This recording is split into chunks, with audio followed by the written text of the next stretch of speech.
Le problème de la centralisation de la gestion de la liquidité, c'est qu'en fait, on accroît en fait le risque systémique, puisque lorsqu'une banque a des difficultés, elle va vendre des actifs qui sont les mêmes que sa voisine. Donc forcément, elles aggravent en fait le problème de la baisse de la valeur de cet actif. Toutes les banques sont une banque du trésor. C'est pour ça qu'on a cette relation incestueuse entre la Banque centrale et le financement de l'État. Puisque de fait, c'est le titre le plus sûr, donc c'est celui qu'on va accepter au refinancement. La fin de Bretton Woods, pourquoi elle est importante ? Parce qu'on se retrouve dans une politisation de la monnaie. Le jour où tu finis l'étaloir, tu reconnais certaines monnaies supérieures à d'autres. Et donc, les Européens ont dû reconnaître qu'ils étaient les vassaux des États-Unis. On peut juste espérer qu'on s'enfonce pour avoir plus de contraintes étatiques. Et donc, là, tu as le processus qui se déclenche de dire « Ah, là, il y a un truc qui ne va pas ». Donc il faut peut-être que effectivement, ce truc qui s'appelle le Bitcoin, peut-être qu'il peut arranger ma situation. J'ai eu quelquefois des Libanais dans mes cours. Ah, c'était les meilleurs avocats du Bitcoin, parce qu'ils regardaient leurs camarades, ils étaient là, mais vous n'avez pas compris, les gars. Ah, mais moi, je veux pas de monnaie sans une banque centrale digitale. C'est carrément l'horreur, parce que nous, en Liban, si on n'avait pas eu le Bitcoin pour nous échapper des contraintes, nos parents, ils n'avaient plus de sous, quoi.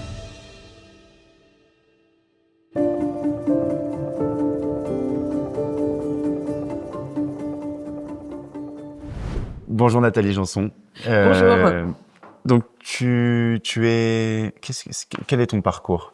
Ah, quel est mon parcours? Qui es-tu exactement? Tu es professeur en université? Non, je suis professeur donc en école de commerce. Okay. Voilà, donc je reste fidèle à mes idées de libéral puisque je suis en école à Neoma, donc qui est une école de management.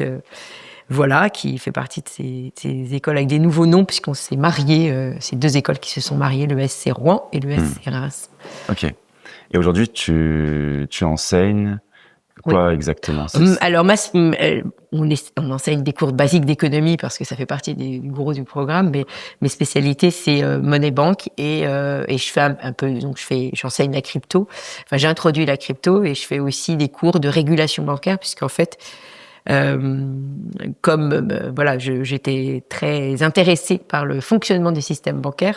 J'ai réussi à avoir une place un peu plus, je dirais, standard en m'attaquant à la réglementation bancaire qui est en place depuis maintenant une trentaine d'années. Et donc en fait c'est ma spécialité et je donne un peu aussi de cours sur les nouvelles régulations en crypto.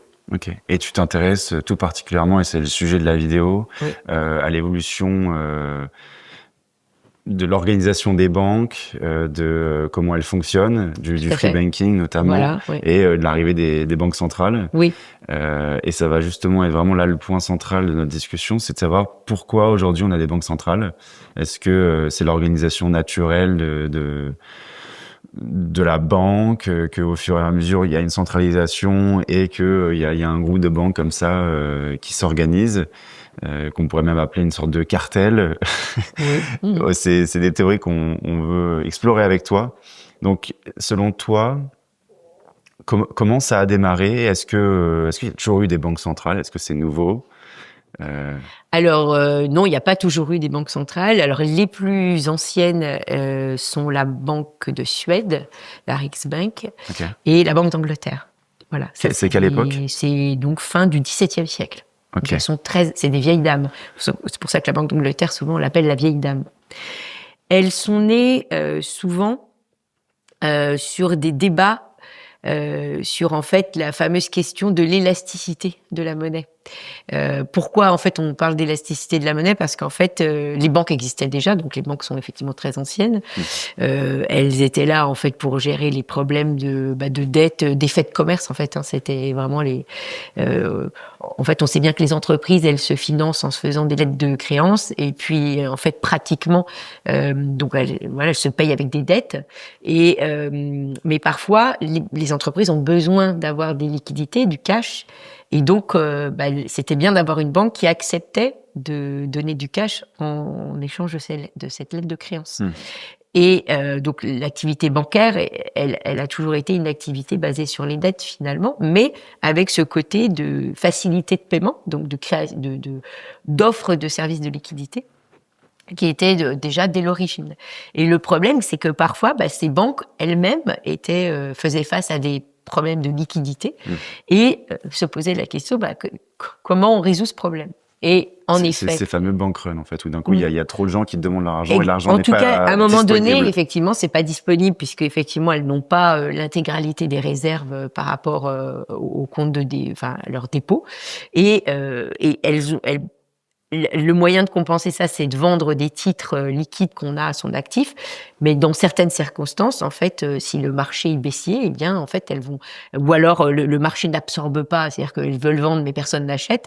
Pour toutes ces raisons, il pouvait y avoir des situations effectivement de crise de liquidité. Alors évidemment, on se doute bien que je parle du XVIIe siècle, de la fin du XVIIe siècle, le marché financier à l'époque était peu profond parce que on n'était pas dans l'économie d'aujourd'hui où les systèmes d'information font qu'on peut avoir de la liquidité pricée. Enfin voilà, on était quand même dans les tout débuts. Et en fait, c'est ce qui a conduit ce débat sur l'élasticité de la monnaie et de dire, il nous faudrait une entité supérieure qui permette d'émettre donc la monnaie pour pouvoir en fait financer dans ces cas de crise de liquidité. Donc ça, c'est vraiment le contexte plutôt de la naissance de ces deux banques centrales où on parle pas tellement le financement de l'État en fait. Alors évidemment, il y en a déjà qui sont assez critiques en disant oui, mais si on donne le pouvoir de monopole monétaire à une banque centrale, on voit bien que en contrepartie de ce monopole, l'État pourrait se faire financer plus facilement ses dettes, que ce soit des prêts qu'ils reçoivent directement ou même via des obligations qu'on revendrait à la banque centrale. Voilà. Ok, mais à l'époque de ces deux banques centrales, ils avaient déjà le monopole d'émission de la monnaie. Pas totalement, non. Okay. Il y avait quand même des endroits où tu pouvais le faire. Oui, c'était non, le monopole est vraiment venu avec la création de la Banque centrale d'Angleterre et de celle de Suède. Ok, sur celle-ci, ils avaient le monopole. Et d'autres banques, il y a plein de pays où il n'y avait pas de banque centrale. Donc, par exemple, l'Italie, qui était un pays où il y avait beaucoup de commerce. Donc, pareil, les banques, ça fait très longtemps qu'elles. Parce que souvent, les banques, en fait, elles naissent là où il y a des endroits de commerce intenses. Parce que si on y réfléchit bien, il y a besoin de payer. Donc, faut faire circuler des lettres de change. Donc, voilà, la banque, elle est là. Parce que on a un problème, comme je disais tout à l'heure, de correspondance des besoins d'encaissement, de décaissement, et puis aussi on a un problème d'asymétrie d'information. C'est-à-dire que moi je connais pas toujours, j'ai pas toujours confiance dans l'entreprise qui va me payer. La banque qui elle, sa spécialité, c'est effectivement de gérer l'information privée. Elle va pouvoir le faire avec un risque moindre, et c'est pour ça que c'est elle en fait qui va opérer cette intermédiation. Okay. Mais est-ce que c'est toujours des problèmes de liquidité ? Parce que j'imagine, je sais pas, même dans le cas de FTX, au final, c'était une sorte de banque. Ils ont fait défaut. D'un coup, il y a les gens qui voulaient sortir leur argent, il n'y avait rien. Mais il y avait, on pourrait dire, la liquidité, elle était un peu là. Ils avaient acheté des maisons aux Bahamas, il y avait ce genre de choses. Mais tu peux aussi te dire, à des moments, tu gâches l'argent. Vraiment, elle est partie. Par exemple, tu la donnes, genre juste tu donnerais l'argent ou tu la brûlerais, celle qui irait dans les comptes de la banque. Au final, il y a vraiment plus d'argent. Ou sinon, c'est les gens qui se sont endettés personnellement. Alors, effectivement, il y a deux problématiques que tu soulèves, c'est-à-dire que t'as les actifs que tu as quand tu commences à avoir des problèmes de liquidité, c'est-à-dire où tu dois payer dans une forme relativement proche du cash. Donc là, il te faut quelque chose qui te permette de le faire, et tu vas transformer tes actifs dans cette liquidité. Donc effectivement, si tes actifs valent rien, t'as rien, c'est clair. Et là, c'est par rapport après, donc t'as le problème de la liquidité, et t'as le problème de la valeur des actifs que tu as. Et malheureusement, dans certaines problématiques bancaires, notamment lorsqu'on a des problèmes de crise immobilière, on va cumuler les deux. Ça commence par un problème de liquidité, mais comme en réalité on a un marché baissier sur l'immobilier, finalement la valeur de la créance sur le prêt de la maison, en fait, lui aussi, il ne correspond plus. Enfin, quand on va vouloir vendre la maison, en fait, elle a plus la valeur de l'emprunt pour lequel qu'on a fait pour pouvoir l'acheter. Donc, et là, évidemment, ça précipite la crise, puisqu'on a aussi un problème de baisse de la valeur des actifs. Et là, c'est le pire pour une banque, parce que ça veut dire qu'elle cumule à la fois la liquidité et le problème de la valeur fondamentale de l'actif. Ok. Et Est-ce que tu connais un peu le débat qui a eu lieu aux États-Unis sur la création de la banque centrale, où ils ont essayé de donner un autre nom, la Fed, La Fed, oui. Fédérale. Reserve. Oui, Federal Reserve. Ouais, c'est ça. Oui. Mais parce qu'ils voulaient pas donner le nom de banque centrale parce que c'était trop mal connoté, donc ils ont amené les choses un petit peu différemment. Oui. Et j'avais l'impression que moi, dans ce que j'avais lu, ils avaient réussi à argumenter que c'était nécessaire via l'exposition, montrant que le free banking ça marchait pas, que ça amenait toujours des problèmes. Exactement, que ce qu'on appelle le wildcat era. Ouais. Et est-ce que c'était justifié? Est-ce qu'on était vraiment dans un free banking ou est-ce que on lui a fait porter le chapeau alors que, un peu comme aujourd'hui, on va dire, je sais pas, Macron est libéral alors que voilà, absolument pas, ou qu'on va donner toujours une étiquette de non-régulation alors qu'en fait déjà l'État était présent et forçait certains comportements qui étaient bizarres. Oui, c'est un très bon exemple parce qu'en fait, les États-Unis, on voit qu'ils sont vraiment nés comme État fédéral avec la notion de décentralisation au cœur en fait de l'équilibre. Ce qui est vraiment l'opposé de la France. Parce qu'on voit vraiment l'opposition radicale parce que nous on est extrêmement centralisés, alors que les pères fondateurs des États-Unis avaient à cœur de garder cet esprit de décentralisation pour équilibrer les pouvoirs. Donc aux États-Unis, effectivement, il n'y a jamais eu de grande banque. Il y a eu la tentative d'avoir la First Republic Bank. Enfin, il y a eu des tentatives, mais en fait, comme les banques, comme on comprend, elles peuvent aller, surtout à cette époque où l'information, elle circulait pas beaucoup. Donc, forcément, les naissances des banques étaient très locales, selon les transactions qui avaient lieu, selon le commerce local. Et donc, c'était très décentralisé en termes d'organisation, avec quand même un développement bancaire en termes de gestion de la liquidité qui était supérieur sur la côte Est, à cause des échanges maritimes et du fait que beaucoup de commerce se faisait sur la côte Est. Donc c'est pour ça que la côte Est était là où il y avait les premières places d'échange au niveau de la bourse à tout niveau. New York, Washington. Exactement, parce que c'était là où les bateaux arrivaient. Donc là, on retrouve le même phénomène qu'à Venise, que dans tous les grands ports, c'est-à-dire que on avait effectivement des banques qui venaient refinancer. Enfin, c'est toujours la même histoire finalement. Et mais dans ce système, donc, qui était un peu qui était très fragmenté, très régionalisé. En effet, il y avait il y avait des banques qui pouvaient émettre leurs propres billets, puisqu'en fait c'est ça le free banking, ce que les gens ont pas, souvent dans la croyance populaire, ils n'arrivent pas trop à comprendre ce que c'est, parce que comme aujourd'hui on n'a plus de système basé sur qu'on appelle une monnaie externe, c'est-à-dire l'or à l'époque, puisque c'est comme ça que le système fonctionnait, on a du mal à comprendre qu'en fait le billet, c'était un moyen plus pratique de payer. Et au lieu de payer avec de l'or qui était pas facile, on payait avec un billet. Mais ce billet il n'était pas du tout nominatif, il était juste une créance sur l'or, mais c'est tout. Donc il y avait une conversion en or. Donc il y avait des banques qui faisaient, comme aujourd'hui, elles ont des comptes bancaires en essayant de nous attirer, en disant que c'est eux qui ont les meilleurs services. Là c'est pareil, c'était le billet de banque et c'était celle qui avait le billet le plus solide. La meilleure réputation, de savoir qu'ils honoraient leur dette. Exactement. Et il faut savoir qu'au départ, dans ce système fragmenté, il y avait une cotation des billets. C'est-à-dire que le billet qui était émis par la banque de Californie n'était pas accepté au pair, à la parité, contre un billet qui était émis par une banque en Géorgie. Okay. C'était juste un problème de confiance. Oui, parce qu'en fait, comme elles étaient loin, exactement, parce que comme elles étaient, là encore, faut se remettre dans le contexte. On n'a pas une information très, très fluide. Donc, la banque de Californie, elle connaît pas du tout sa consoeur de Géorgie. Parce qu'il n'y a pas, comme il n'y a pas de centralisation, il n'y a pas de compensation centrale, donc c'était compliqué. La compensation, elle se faisait via les banques qui étaient sur la côte Est. Donc tout ça, ce système, effectivement, est un système qu'on peut dire de free banking de ce point de vue-là.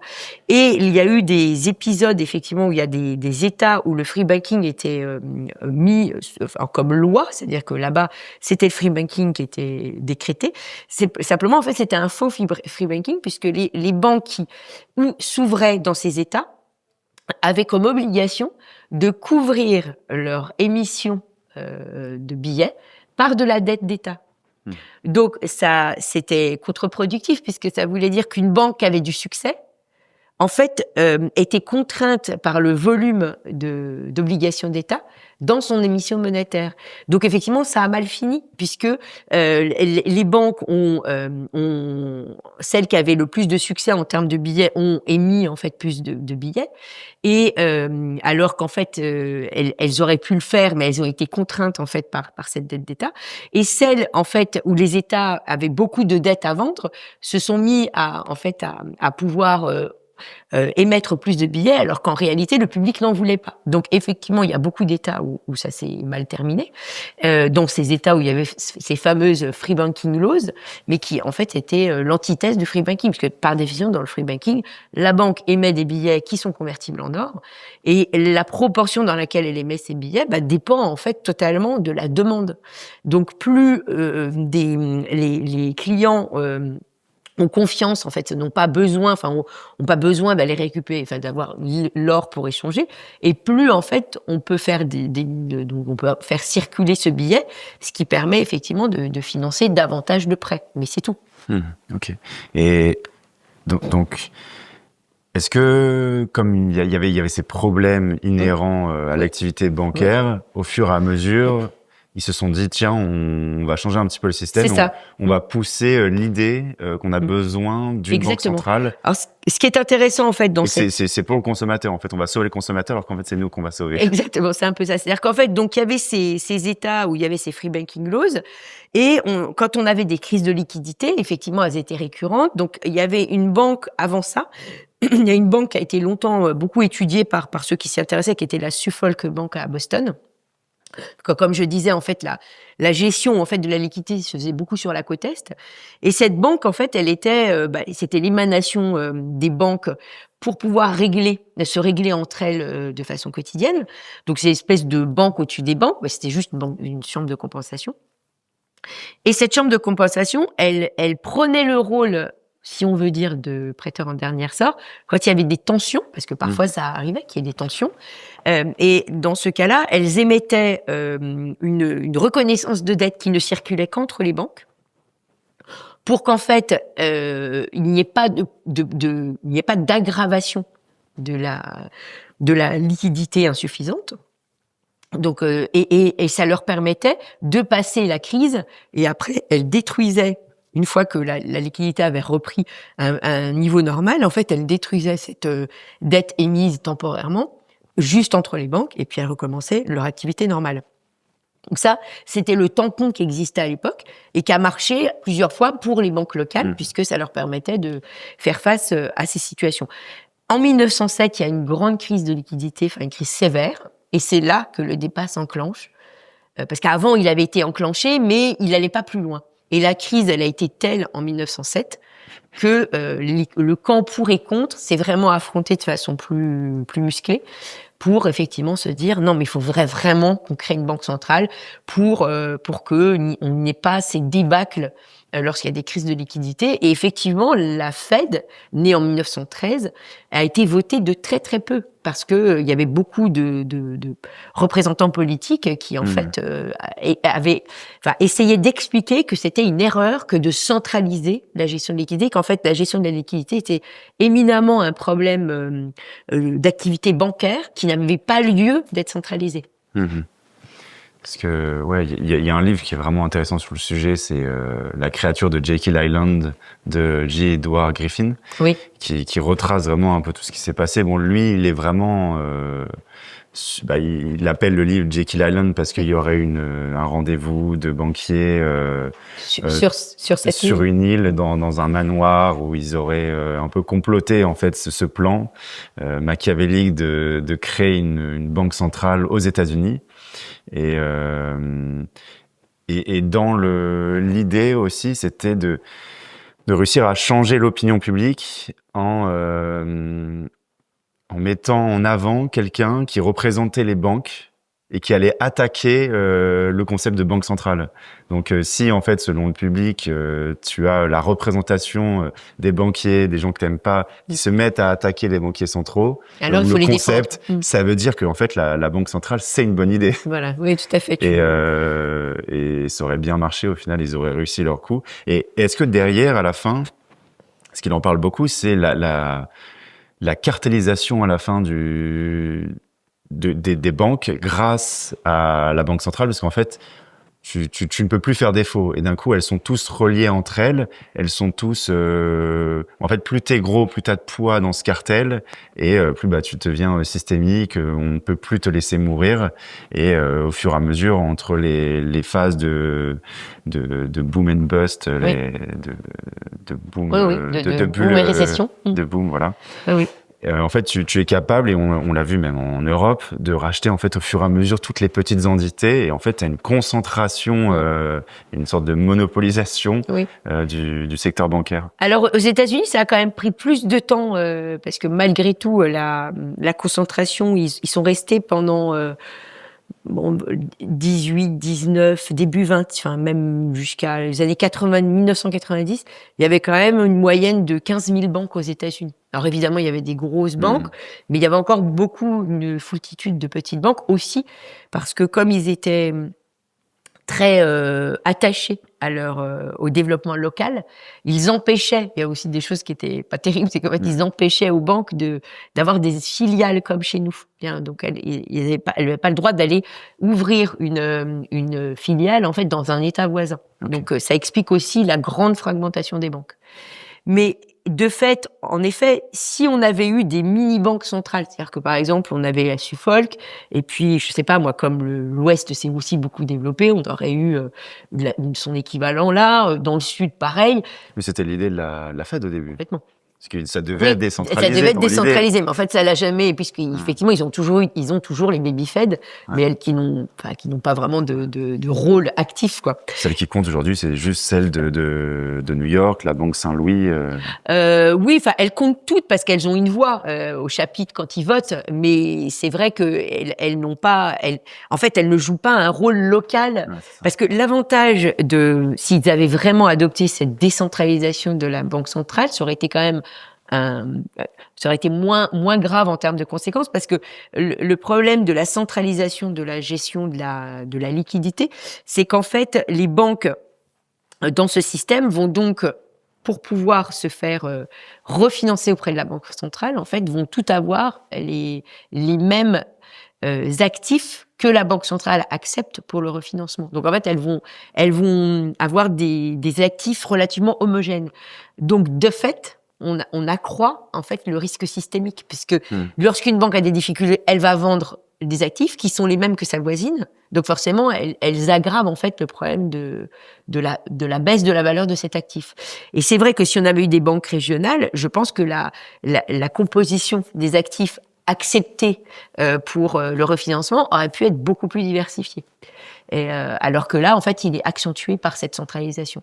Et de ce point de vue, la Banque centrale européenne, d'ailleurs, était mieux lotie que la Fed, puisque de par la composition des pays d'Europe, finalement, elle avait un patchwork d'actifs plus large que celui de la Fed, qui en fait finalement a fini par accepter au refinancement que des obligations d'État. Enfin, en fait, des bons du trésor à court terme, c'était surtout ça. Et effectivement, du coup, toutes les banques ont du bon du trésor.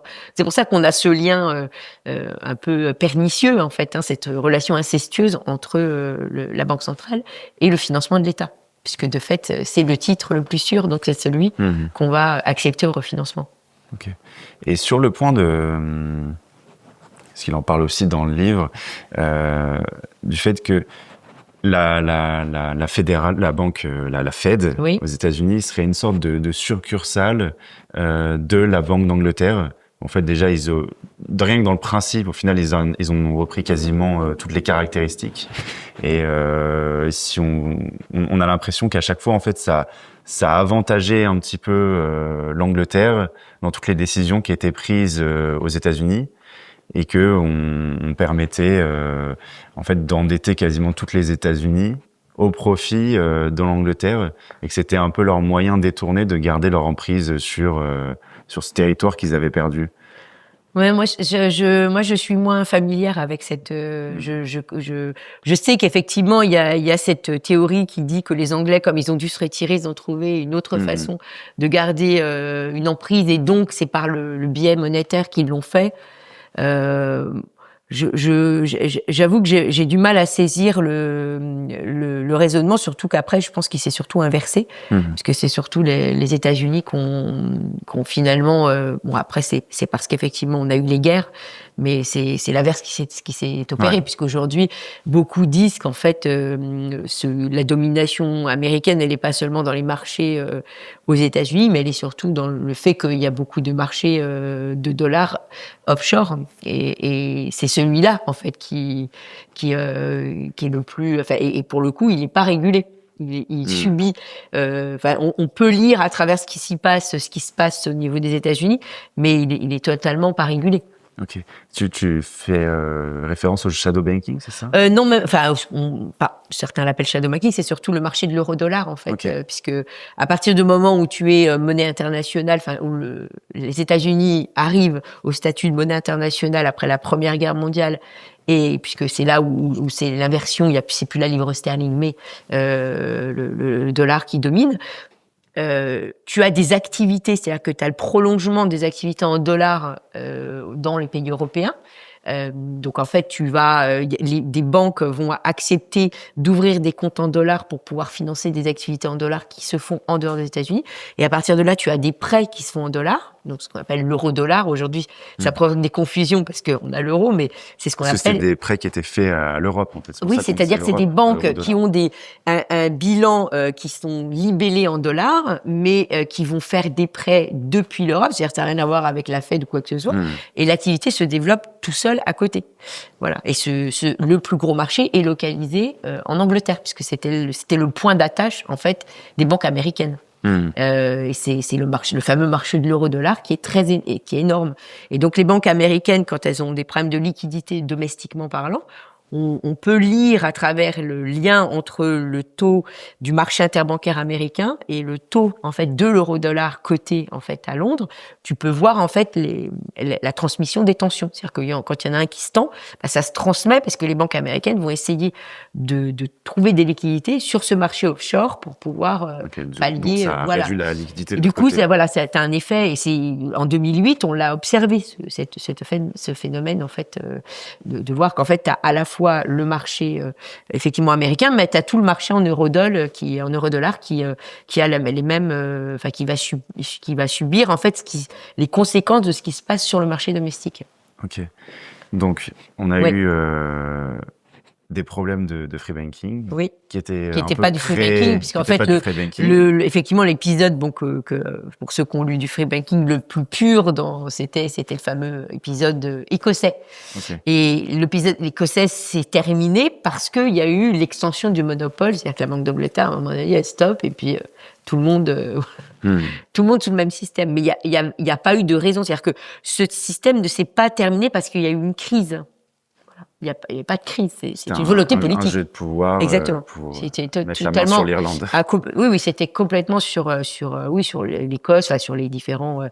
Ça, c'est vraiment. Il n'y a pas de raison économique, il n'y a pas de crise. C'est pas comme là, par exemple, aux États-Unis, il y a discussion parce qu'on te répond toujours oui, mais il y a une crise.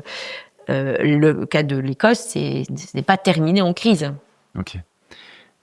Ok, donc on a cette expérience ratée aux États-Unis qui a été corrompue. On a l'émergence de la Fed et ensuite nous en France. Qu'est-ce qu'on fait pendant ce temps-là? Alors en France, c'est intéressant parce que on est un pays. Alors là, pour le coup, évidemment, on n'est pas des Italiens, c'est-à-dire on n'est pas commerçants. L'âme du commerçant n'est pas là, donc on est encore dans une utilisation intensive de la monnaie sonnante et trébuchante. Donc ça, c'est vraiment la monnaie papier en France. Pas vraiment dans l'aspect spontané du développement. On parlait tout à l'heure de Venise, etc., où là, il y aura la même chose si on regarde la Belgique avec les ports, les Pays-Bas, pareil, parce qu'il y a ce besoin de commerce et de gérer les lettres de change et les effets de commerce. En France, non. On est un pays très agraire, agricole, et donc voilà, l'argent, il est sonnant et trébuchant. Et puis on avait peut-être aussi eu l'expérience passée alors on n'a pas de chance. d'autres. Exactement. C'est-à-dire que ce que je veux dire, c'est qu'en fait, il n'y a pas de spontanéité donc les banques, elles existent, mais c'est pas du tout l'équivalent des autres banques. Et malheureusement, on a eu des épisodes forcés, parce que c'est un peu une épisode forcé, l'histoire des assignats, et bon, qui se finit très mal. Donc j'imagine qu'un Français à l'époque sur son territoire, il n'a pas du tout envie d'utiliser du papier-monnaie. Est-ce que tu peux résumer un peu ce qui s'est passé durant cette époque? En fait, peu de personnes en fait connaissent vraiment qu'on a eu un semblant de monnaie papier en France et qu'on a eu une hyperinflation en quelques jours. En fait, il a voulu John Law, il a donc conseillé pour exporter le concept du monnaie papier. Qui était un Irlandais, c'est ça? Oui, qui est un Irlandais. Du coup, il sortait du free banking un peu. Alors c'est surtout l'Écosse qui était free banking, c'était pas l'Irlande. Ah oui. Et mais bon, néanmoins quoi, je veux dire, donc lui il disait voilà, on peut avec le papier monnaie, voilà, on peut permettre le financement des activités beaucoup plus de façon plus souple. Vous verrez, tout va se passer. C'était un Keynésien avant l'heure. Exactement. Et en fait, le problème c'est qu'il a c'était très pratique pour l'État à nouveau, pour le royaume, mais ça s'est mal terminé puisqu'en fait l'expansion était trop rapide par rapport à l'état économique du pays, et ça s'est très très vite transformé en bérésina, puisque il y avait beaucoup trop de papier-monnaie par rapport à son utilisation, et comme il y avait pas d'équivalent or, forcément la panique est vite arrivée. Parce qu'en fait lui, il avait réussi à devenir conseiller, c'est ça, du roi pour les finances. Exactement. Et on lui avait donné le projet en fait de l'expansion du territoire aux États-Unis. Oui, parce qu'il vendait des parts de ce projet. Exactement. Et il avait monétisé le projet. En fait, alors c'est pour ça que le cas français est intéressant, parce que on voit que contrairement à des pays comme l'Italie, comme la Belgique, les Pays-Bas, l'Écosse, même l'Angleterre, sous une certaine mesure. En France, c'est toujours lié aux finances de l'État.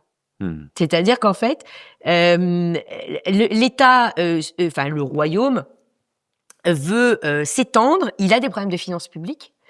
Et il a bien compris que, comme il n'a pas assez d'or, il faut bien qu'il trouve autre chose. Donc, il peut s'endetter, d'accord, mettre des obligations, mais c'est pas facile à placer, surtout dans un pays qui est pas très, déjà à l'époque, qui est pas très finance.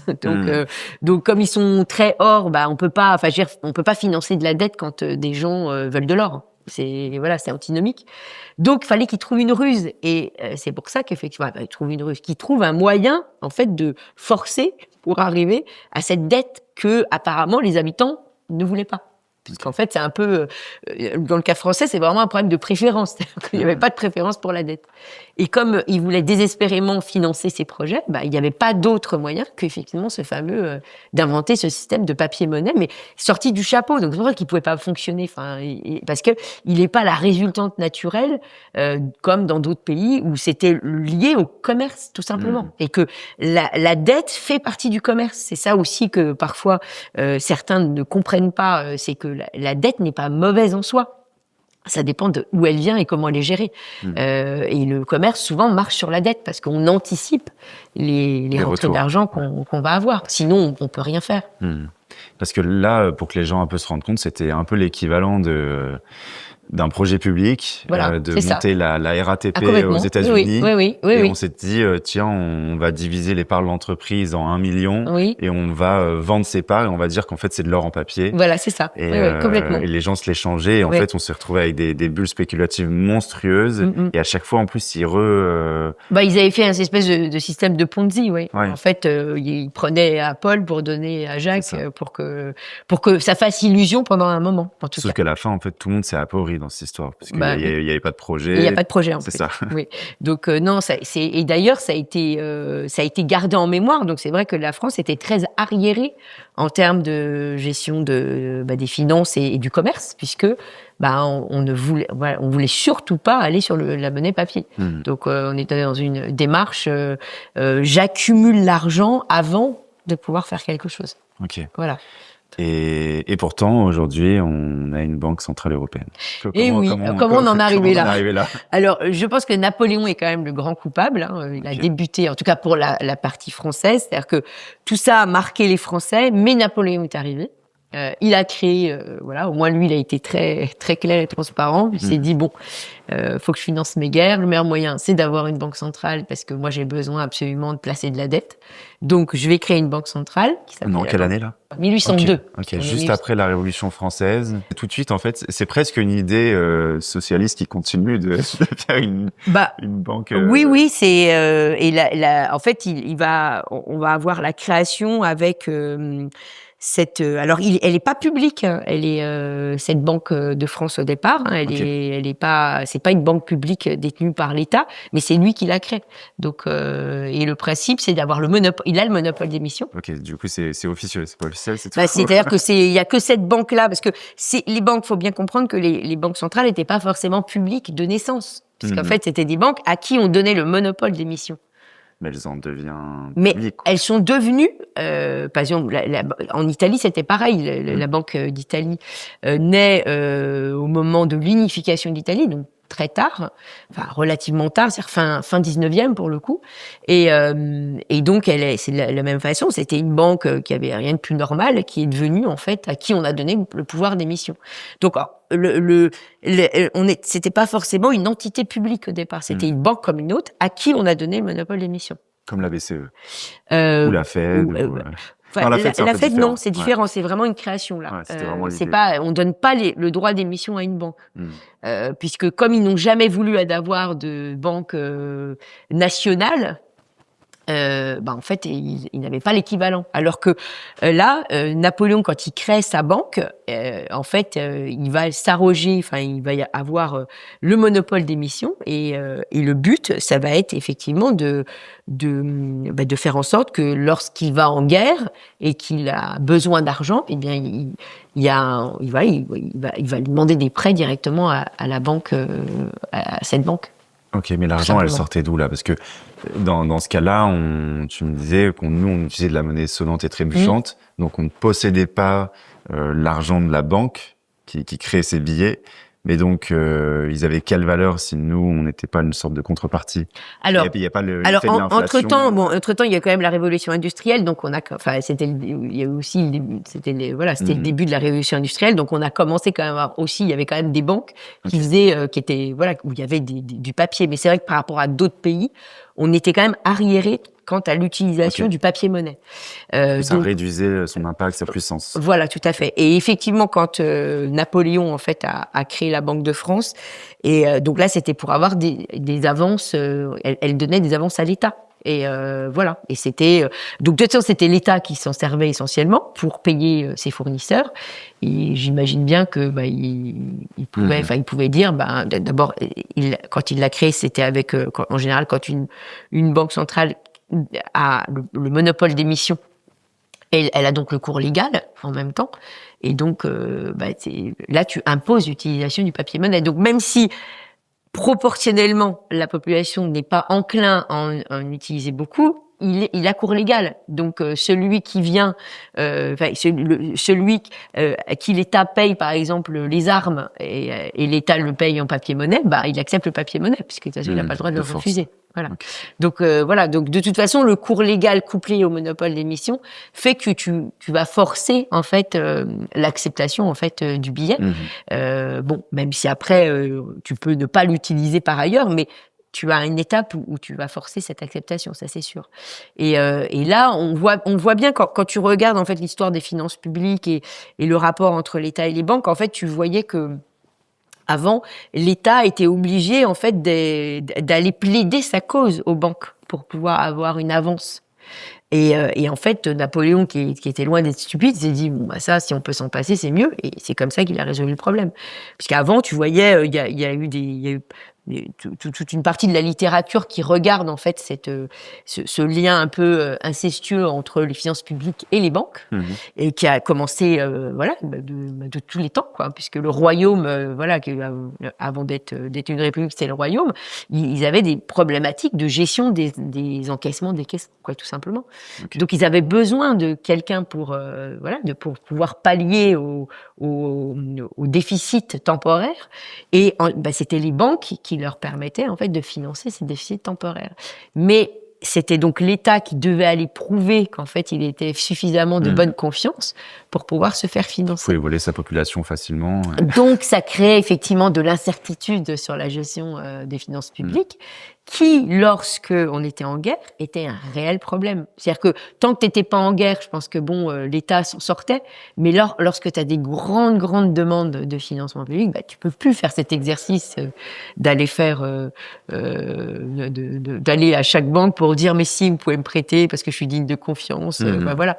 Parce qu'en fait ils devaient aller vraiment plaider leur cause pour qu'on les finance. Okay. Voilà. Et donc en Europe, c'était quoi le processus de... Tu as suivi la création de la BCE? Oui, quoi j'étais là. Parce que avant, on avait eu ce problème-là aux États-Unis où c'était une réponse au free banking et au fait que ça marchait pas dans la pratique, qui était une mauvaise expérience. Oui. Mais là, en Europe, nous, on fait c'est un projet qui n'a rien à voir, effectivement. Là, on est vraiment dans un projet. La guerre mondiale, un peu, on se disait, il faut qu'on s'unifie, qu'on ait tous une monnaie commune. Et alors, effectivement, la lecture, pour comprendre l'émergence de l'euro, faut comprendre la disparition, en fait, du système monétaire international avec les talons or, en fait. Bon, même s'il a évidemment fini plutôt au début du XXe avec les premières guerres, mais officiellement la fin de Bretton Woods. La fin de Bretton Woods, pourquoi elle est importante? Parce que on se retrouve dans une politisation de la monnaie. C'est-à-dire que tant que tu as l'or, tu as effectivement des monnaies dominantes, mais tu as l'or qui n'est pas politique, qui ne représente pas de pays. Donc c'est plus facile d'accepter une référence qui ne fait pas référence au pouvoir d'un pays.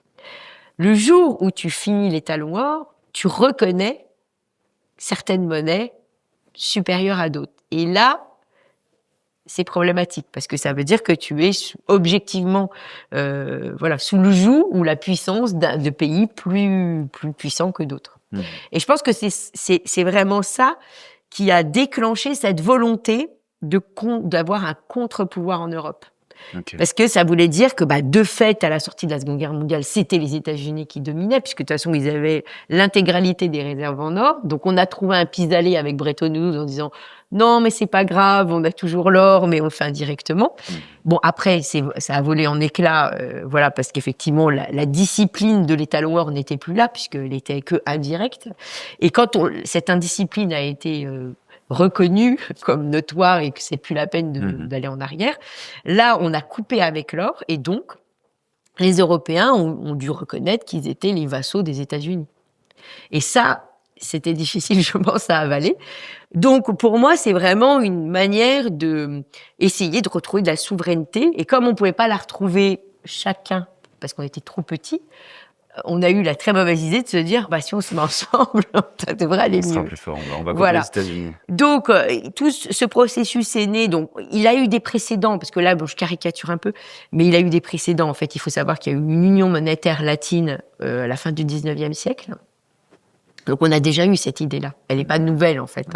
Okay. Parce qu'on voyait bien qu'il y avait des zones économiques qui étaient supérieures aux autres. Et comme on voulait, pareil, essayer de lutter à égalité, on pensait qu'en ayant une monnaie dans une zone plus grande, on pouvait avoir plus de poids. Voilà. Ça a été un échec à l'époque. Il y avait l'Italie dedans, il y avait la France, je crois qu'il y avait l'Espagne.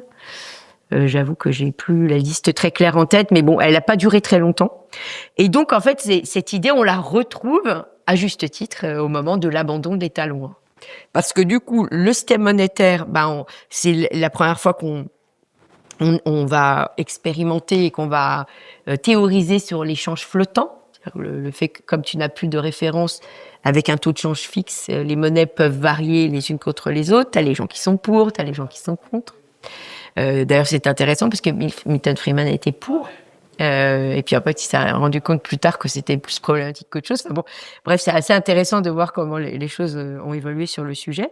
Et donc, en Europe, ce qui a émergé assez rapidement, c'est que finalement, le mark, c'était la monnaie la plus stable. Alors qu'ils sortaient Voilà, mais... Ils avaient été coupés en deux, ils étaient dans la pauvreté Exactement. et tout, et ils repartent mieux que nous. Et ils repartent, en tout cas monétairement parlant, dans les années 70. C'est là où, finalement... C'est la Bundesbank, c'est ça? C'était la Bundesbank. C'est là où alors, ils ont de l'inflation, mais pas autant que les autres. Parce qu'effectivement, marqué par l'épisode des années 20, de l'hyperinflation, ils ont une constitution monétaire assortie de règles budgétaires qui explique que finalement, alors bon, il y en a qui ont essayé de voir s'il y avait eu un traumatisme inflationniste, parce qu'on n'arrête pas de dire que les Allemands ont peur de... Il faut aussi dire que les Allemands aiment bien la monnaie qu'on touche.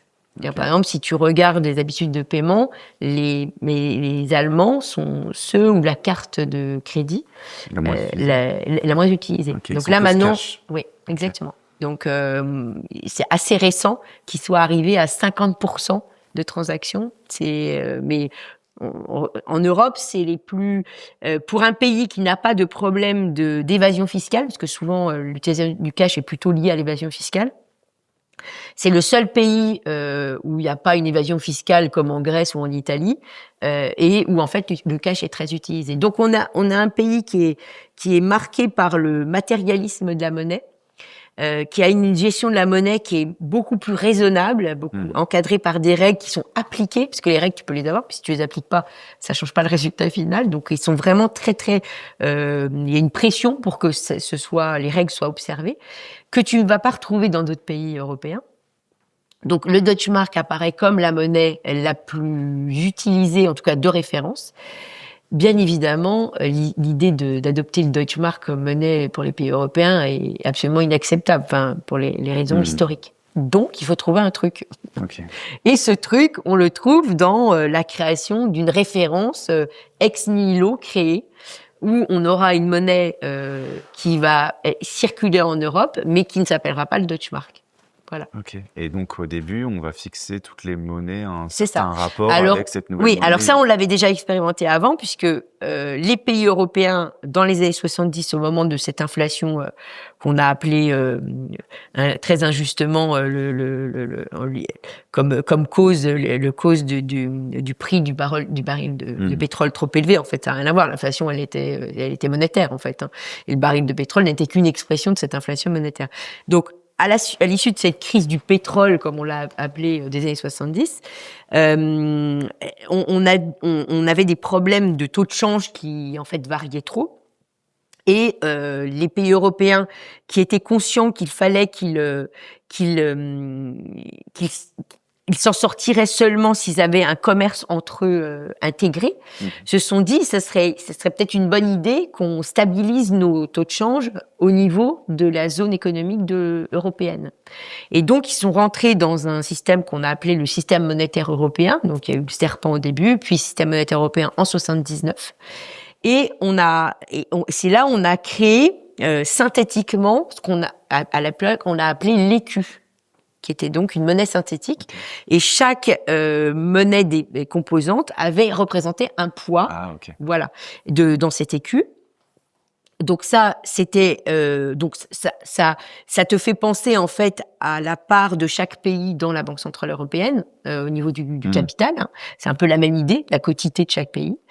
Et après, se poser la question de qui intervient quand ton taux de change divergeait de plus ou moins. Donc la marge de fluctuation, elle a varié, mais ça a été de plus 1,5 à plus 2,5. Voilà, il y a eu des périodes différentes. Et le problème, c'était que comme tu calculais par rapport à ce panier synthétique de monnaie, le problème, c'est de savoir qui allait intervenir.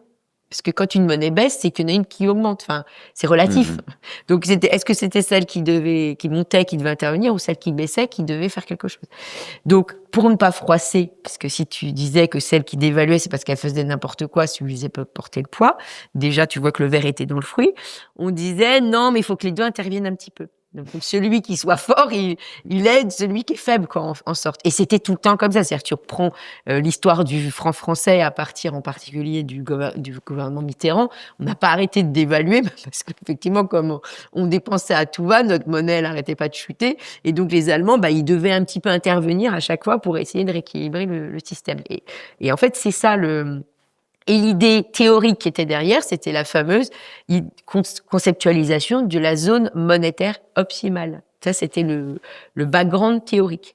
Cette zone monétaire optimale te dit que tu as un gain à partager la même monnaie parce que tu vas baisser les coûts de transaction. Donc, dans une zone commercialement intégrée, ça a du sens d'avoir une monnaie commune. Mais à condition de... Que ce soit organique. Que la circulation des biens et des services soit fluide, la circulation des hommes soit fluide, puisque s'il y a une région qui va mal, il faut que les gens aillent travailler dans l'autre région. Donc, faut que tu aies une fluidité, et la fluidité des capitaux. Donc, en fait, pour que cette zone puisse fonctionner, il faut qu'il y ait finalement une certaine fluidité à l'intérieur de la zone. Or, nous sommes des pays avec des langues différentes, des traditions différentes. Donc, les Américains, à l'époque, quand on a commencé à conceptualiser l'euro, étaient tous en train de rigoler en disant, Mundell, c'est celui qui a conceptualisé ce concept de zone monétaire optimale. Et effectivement, il était lui-même critique à l'égard de l'applicabilité de ce concept à l'Europe, étant donné qu'il n'y avait pas de fluidité évidente au niveau européen, vu qu'on ne parle pas la même langue. On ne peut pas demander à quelqu'un en Espagne d'aller travailler en Irlande en 5 minutes, puisque de toute façon, il y a beaucoup trop de barrières, y compris donc linguistiques, pour que ça se fasse vite. Donc ils avaient tous dit, on trouve que c'est pas une très très bonne idée votre histoire de zone monétaire optimale, parce que vous ne vérifiez pas les conditions de base. D'autant que si tu as pas ça, l'autre, si tu ne peux pas t'ajuster parce que tu es à des niveaux différents, l'autre condition, c'est d'avoir un cycle économique complètement synchrone, chose qu'on n'avait pas non plus. Donc, tu peux être différent, mais si tu es flexible, tu peux gérer tes cycles. Si tu peux pas faire ça, l'alternative, c'est tu dois avoir un cycle synchrone. Et nous, on l'avait pas non plus. Donc, c'est pour ça que beaucoup d'Américains à l'époque étaient sceptiques. Des cycles économiques, des boom and bust, voilà, tout à fait. Okay. Et le cycle des affaires, il n'est pas forcément synchrone dans les pays européens, parce qu'on n'a pas les mêmes spécialisations, pas les mêmes activités, donc on n'est pas exposé aux mêmes changements de certains secteurs ou de composantes au niveau du commerce international. On n'est pas exposé de la même façon. Donc, on n'avait ni l'un ni l'autre, et les Américains le faisaient souvent remarquer dans leurs articles en disant le projet de l'euro, il est quand même sur une base assez critiquable. Parce que là, le problème, en fait, c'était que ça crée des disparités dans la zone euro où il y a des endroits qui deviennent vraiment beaucoup plus compétitifs. Oui. Et on peut pas faire de l'arbitrage, en fait. Ouais. Parce que les populations ne peuvent pas se déplacer. Exactement. Parce qu'elles n'ont pas la langue, elles n'ont pas...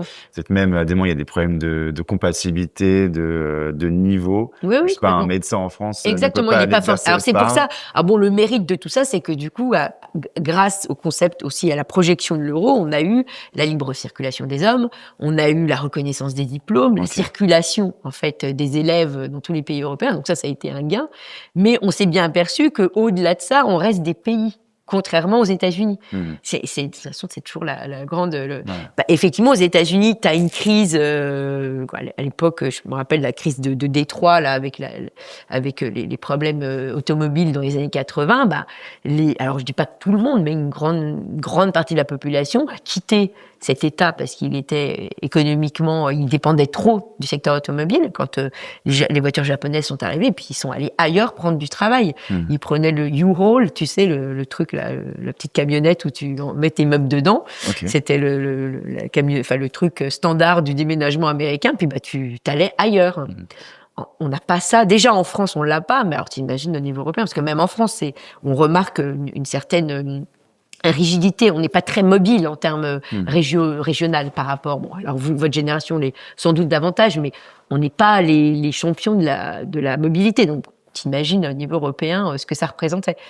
Mais ça, c'était vraiment la limite. Et ce qui était très drôle, j'ai trouvé, très ironique, c'est que ces critiques donc répétées des Américains en disant vous êtes vraiment sûr, parce que ça veut dire que vous allez, c'est comme une copropriété, c'est-à-dire que vous êtes en train de vous unir en disant on reconnaît que les règles elles sont comme ça, et du coup on va tous suivre la même politique monétaire.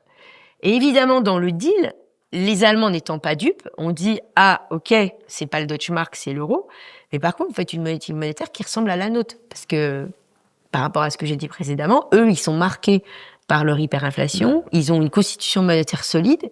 Ils veulent que personne vienne la perturber. Donc, ils disent, moi, je suis d'accord que si tu mets des limites au déficit public, parce que la raison pour laquelle leur constitution monétaire, elle marche, c'est parce que, je sais pas si tu te rappelles, il n'y a pas la possibilité de faire de déficit. Okay. Tu dois demander, c'est toujours à l'équilibre, et si t'es pas à l'équilibre, faut justifier. Enfin, c'est un processus. Donc, eux, pas dupes, disent, moi, je veux bien qu'on fasse ça, mais tu me mets le pacte de stabilité. Okay. C'est-à-dire, tu dis, pas plus de 3%, pas plus de 60. Bon, après, les chiffres, on pourrait arguer que c'est arbitraire. Mais c'est pas ça le problème. Le problème des Allemands, c'est qu'ils sont pas bêtes. Ils disent, si tu crées ça, maintenant, moi, la dette que j'émets en euros, c'est la dette grecque en euros ou de la dette française en euros. C'est tout de l'euro. Donc, tu as un risque de passager clandestin. C'est-à-dire que moi, je suis dans ce fabuleux marché où finalement, le taux d'intérêt, maintenant, c'est celui plutôt de l'Allemagne. Donc, je peux peut-être émettre un peu plus de dettes vu que moi, je suis une obligation grecque, mais sur un marché euro, ou une obligation française ou espagnole. Du coup, mon taux d'intérêt, il a baissé par rapport à ce que j'avais, puisque je suis euro. Et donc, je peux avoir une incitation à faire plus de dettes. Et donc, eux, c'est pas pour rien qu'ils ont mis ces règles. C'est parce qu'ils étaient tout à fait conscients de ce problème de passage. Et je pense qu'ils ont pleuré le jour où il y a eu la crise grecque, parce qu'ils ont dit, c'est exactement ce qu'on voulait pas qu'il arrive. Voilà. Et c'est ça le grand malentendu, parce qu'en fait, pourquoi la France l'a fait et s'est dit non mais c'est bon, on va retrouver du prestige, on va y aller, on va en plus pouvoir financer un petit peu plus facilement nos finances publiques, on va arrêter de dévaluer et ça va aller très bien. Voilà. Et c'est vrai qu'au début, on a une espèce de période dorée où en fait finalement tous les pays ont un peu bénéficié de cette gain d'avoir passé à une qualité de monnaie qui était plus stable, moins remise en cause, moins dévaluée. Donc tous les pays en ont bénéficié. Mais malheureusement, ils l'ont mal utilisé. La Grèce a été la première à le mal utiliser. Il faut quand même aussi se rappeler que la Grèce, on l'a admise en 2001. Hein. Donc ça n'a pas été depuis 1979 où les personnes réfléchissaient à l'euro. C'était pas immédiat. Parce que justement, compte tenu de cette théorie de la zone monétaire optimale, tu vois bien que ceux qui l'étudiaient disaient mais le cycle grec il est trop loin, enfin ils sont trop loin de nous en termes de structure économique et de cycle. On n'arrivera jamais. Et je pense que pour eux, pour les Allemands, ça a dû être cuisant parce que c'était vraiment, et c'est pour ça qu'ils avaient parlé de Grexit, etc. Parce que je pense qu'ils étaient, je pense qu'ils étaient hyper déçus, enfin ils étaient très déçus de voir qu'en fait ils n'ont pas réussi à imposer la discipline qui allait avec le fait d'avoir l'euro. Okay. En gros, tu te retrouves dans une même zone et tout le monde doit donner à son prochain ce qui est nécessaire pour lui de survivre, sauf qu'à chaque fois, c'est celui qui est au top de la classe qui paye pour tout le monde. Qui paye pour les autres. Et en fait, c'est la situation dans laquelle s'est retrouvée l'Allemagne avec la crise grecque. Et c'est vrai que à ce moment-là, il y a la prise de conscience que l'euro, pour les investisseurs, finalement, c'était un. C'est-à-dire que même si effectivement, aujourd'hui, il y a des ratings sur des pays, mais avant la Grèce, en fait, on s'est aperçu que pour des investisseurs, l'euro, c'était l'euro. Et comme on n'avait pas pensé les règles de qu'est-ce qui se passait si un pays faisait des fous, on s'est retrouvé à devoir écrire ces règles très vite dans l'urgence, parce qu'on les avait pas pensées avant. C'était la titrisation des dettes européennes. Voilà, c'est ça. On met du bon avec du mauvais. D'un coup, on a quelque chose qui est moyen. Voilà, exactement. Mais ça passe. On peut vous le vendre. Ouais, c'est exactement ça. Mais on voit bien qu'en fait, c'est pour ça les Français veulent pas l'entendre ça, mais les Allemands ont mis le pacte de stabilité, non pas parce que ils voulaient du 3 ou du 60, mais parce qu'ils étaient très conscients qu'il fallait qu'ils trouvent un moyen de limiter les possibles excès de certains pays parce que maintenant c'était l'euro. Et est-ce que Bitcoin, dans dans ce maillage-là, quelle place selon toi il va prendre? Est-ce que c'est juste un canot de sauvetage? Est-ce qu'ils vont s'en emparer un jour ou vu la situation actuelle, on a l'impression qu'ils sont plutôt 100% contre. Oui. Alors c'est vrai qu'en Europe, je suis un peu plus désespérée que dans d'autres pays et même aux États-Unis parce qu'effectivement il y a un aspect un peu plus pragmatique par rapport à ça et on a l'impression, si tu veux, que finalement l'euro, il est suffisamment solide pour que personne ne s'intéresse au Bitcoin. Voilà. En fait, c'est ça le discours ambiant. Ils te disent toujours, oui, mais nous, on est dans une monnaie solide. Enfin bon, ça ne concerne pas. On n'a pas ce problème. Voilà, on n'a pas ce problème. Je pense qu'ils se mentent un peu parce que finalement, on se retrouve quand même à être pas si solide que ça et l'Allemagne va pas bien, justement. Donc là, c'est quand même aussi une préoccupation à double titre. Et on voit bien qu'en France, on tourne en rond.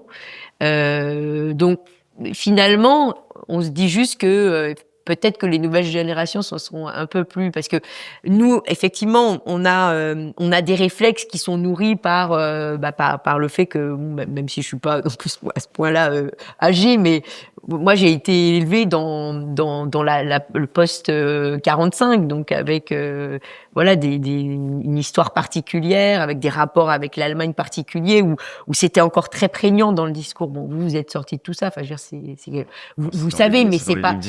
C'est dans les livres d'histoire et c'est pas. Ça fait pas. Vous n'avez pas des. Je pense pas que vous ayez encore des arrière-grands-parents qui vont vous transmettre cet héritage. Voilà, parce que vos grands-parents, je pense qu'ils étaient sortis de ça presque. Alors que nous, on a encore ça. Donc, je pense qu'effectivement, cette histoire de l'Allemagne, d'être sûr que tout le monde soit d'accord, qu'on fasse un truc en commun pour que les relations soient préservées, sont bonnes. Et je pense qu'effectivement, les nouvelles générations vont plus être critiques sur le fait que finalement, on est dans une zone qui ne s'en sort pas. Et pour toujours les mêmes raisons. Et donc, ils vont peut-être finir par se dire que le Bitcoin est une solution. Parce que tu as trop de désordre et que finalement, si tu veux te protéger, parce qu'en fait, c'est ça qui sera, je pense, le filon, c'est de se dire que tu peux t'extraire des problématiques, parce que tu le vois dans les pays, quand tu regardes comment le Bitcoin a évolué et par qui il a été utilisé, tu vois bien que dans les pays en dehors du commerce illégal, qui était au début, où il y en a qui se sont engouffrés là-dedans, tu as les pays où il y a des contraintes. Donc, t'as la Chine, parce qu'ils avaient des contrôles des capitaux. Les Chinois, quand ils ont compris que le Bitcoin, il n'y en avait pas, Donc, on voit bien que la contrainte étatique est un bon moyen d'inciter à aller sur le Bitcoin. Donc, on peut juste espérer qu'on s'enfonce pour avoir plus de contraintes étatiques et donc, finalement, avoir plus de jeunes qui se disent, je vais quand même pas me laisser bouffer. Enfin, que tu vois, quand t'entends des Libanais, moi j'ai eu quelques fois des Libanais dans mes cours, c'était les meilleurs avocats du Bitcoin parce qu'ils regardaient leurs camarades, ils étaient là, mais vous avez pas compris, les gars. Ah mais moi je veux pas de monnaie de banque centrale digitale. Je veux dire, c'est carrément l'horreur parce que nous en Liban, si on n'avait pas eu le Bitcoin pour nous échapper des contraintes, nos parents ils avaient plus de sous quoi, parce qu'on était interdit de retirer nos comptes. Voilà. Et les Argentins c'est les mêmes raisons. Donc je pense que quand tu as des contraintes comme ça assez fortes, là tu as le processus qui se déclenche de dire là il y a un truc qui va pas. Donc, il faut peut-être effectivement, ce truc qui s'appelle le Bitcoin, peut-être qu'il peut arranger ma situation. Mais voilà, moi, à part ça, je suis un peu sceptique. On partage exactement la même vision. Moi, je me dis la meilleure campagne de publicité pour Bitcoin, ce serait qu'ils l'interdisent en Europe, qu'ils soient vraiment contre. Et d'un coup, ils s'affirment sur leur décision, que ça soit pas cette espèce de ventre mou bizarre. Ils font des petites attaques et qui changent au final, au fur et à mesure, la conception du public. Mais on verra. Oui, on verra. Pour l'instant, ils vont dans cette direction, en tout cas, et je pense que c'est un peu inévitable s'ils veulent protéger l'euro. Il faut pas de porte de sortie. Et c'est vrai que pour le moment, sinon, ils n'y rentrent que par la porte de l'investissement, c'est-à-dire pas par la meilleure porte, quoi. C'est vrai que voilà, on souhaite que ça se dégrade en fait, mais pour plein de raisons d'ailleurs, parce que je pense qu'on s'en sortira pas sinon. Bon, en tout cas, merci pour cette discussion. Merci. Je pense qu'on a couvert beaucoup de sujets. Oui, beaucoup. Et pour ce sujet sur le choix individuel, pouvoir quitter le système. On a fait une vidéo avec Théo Mogenet, dans laquelle on parle de la souveraineté individuelle, notamment là c'est la conférence qu'il fait. J'ai compris, il m'a dit qu'il faisait ça. Donc je vous invite vraiment à aller la voir. C'est sur la chaîne YouTube, on mettra le lien qui va apparaître juste ici pour aller regarder cette vidéo qui est une des meilleures.